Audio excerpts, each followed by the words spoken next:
Monsieur Carpentier, bonjour, c'est Nathalie, l'infirmière de la Louvière. J'appelle parce que j'ai reçu une alerte vous concernant aujourd'hui. Comment allez-vous? Depuis 3 mois, Nathalie Mordac est informée au quotidien de l'état respiratoire de ses patients. Infirmière en pneumologie à l'hôpital privé de la Louvière, Nathalie est depuis quelques mois l'infirmière référente dans le cadre du programme expérimental de télésurveillance ETAP. Ce programme permet un suivi 24 heures sur 24 des patients qui souffrent d'insuffisance respiratoire et qui sont ventilés à domicile.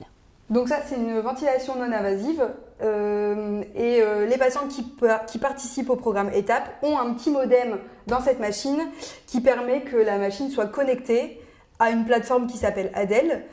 Et donc tous les jours, les données de la machine, donc les données patients, arrivent sur cette plateforme ADEL.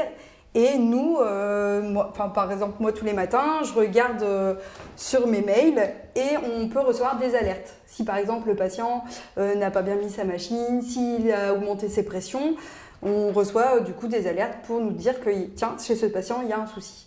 Et en fonction des mails reçus, j'appelle directement le patient. Aujourd'hui, 25 patients ont été inclus dans le programme ETAP et reconnaissent une amélioration de leur prise en charge. Une prise en charge qui rend le patient également acteur. En fait, le patient, jusqu'à présent, on le voit en consultation, on le voit en hospitalisation, puis on lui redonne un rendez-vous à 3 mois, 6 mois. Entre deux, on ne sait pas ce qui se passe. Aujourd'hui, on peut faire de la télésurveillance. Donc le patient, on va pouvoir le suivre au quotidien.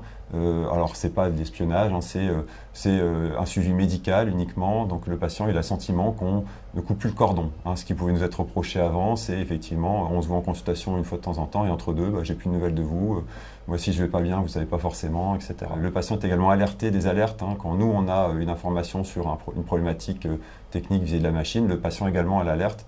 De même que le prestataire. Donc finalement, tout le monde est informé de ça. Et ce biofeedback est à mon sens, très intéressant et probablement vertueux à terme, notamment sur des problèmes d'observance. Un patient qui sait qu'il est un peu mieux surveillé aura probablement inconsciemment tendance à mieux utiliser sa ventilation.